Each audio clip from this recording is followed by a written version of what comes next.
کہ صدقہ فطر کا جو اصل مقصد بتایا گیا حدیث میں، اغنوہم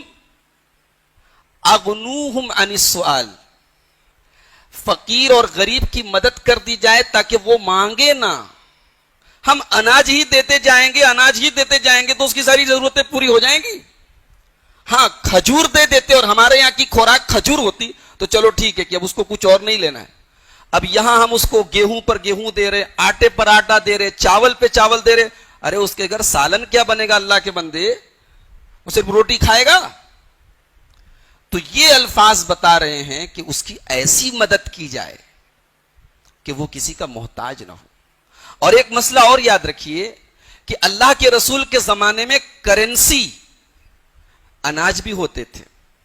اناج کو بدل کے لوگ کپڑا خریدتے تھے، اناج کو بدل کے لوگ چپل خریدتے تھے، سامان خریدتے تھے. آج ویسا نہیں ہے. آج ہماری کرنسی نوٹ ہے، آج ہماری کرنسی پیسہ ہے. اسی لیے علامہ ابن تیمیہ رحمۃ اللہ علیہ کا اس سلسلے میں جو مسلک ہے وہ مجھے سب سے صحیح نظر آتا ہے. وہ کہتے ہیں کہ اناج دینا بہتر اور افضل ہے، لیکن اگر سامنے والے کی فقیر کی مصلحت اور اس کا فائدہ اگر پیسے میں زیادہ ہو تو پیسہ بھی دے سکتے ہیں. آج ہوتا کیا ہے کہ ہم یہ سوچ کر کہ بھئی سنت اناج ہی، ہم اناج ہی دیتے ہیں، اور وہ غریب کرتا کیا ہے، 10 جگہ سے اناج ملتا ہے، اب وہ اناج لے جا کے دکان پہ بیچتا ہے. وہ اس لیے کہ اتنے اناج کی اس کو ضرورت نہیں ہے. وہ بیچارہ اتنا غریب ہے کہ آپ سے اناج لے رہا ہے، تو اس کا مطلب کہ آلریڈی وہ اتنا غریب ہے کہ اس کے گھر میں کپڑا نہیں آیا ہوگا، اس کے گھر میں اور چیزیں نہیں آئی ہوں گی. تو وہ اناج لے جا کے دکان پہ سیل کرتا ہے. اور کتنے میں سیل کرتا ہے؟ آپ جو 20 کا لاتے وہ بیچارہ مجبوری میں 15 میں جا کے سیل کرتا ہے. تو نقصان ہے اس کا، نہ تو اس کو پوری قیمت ملی، نہ اس کو اناج ہی مل پایا.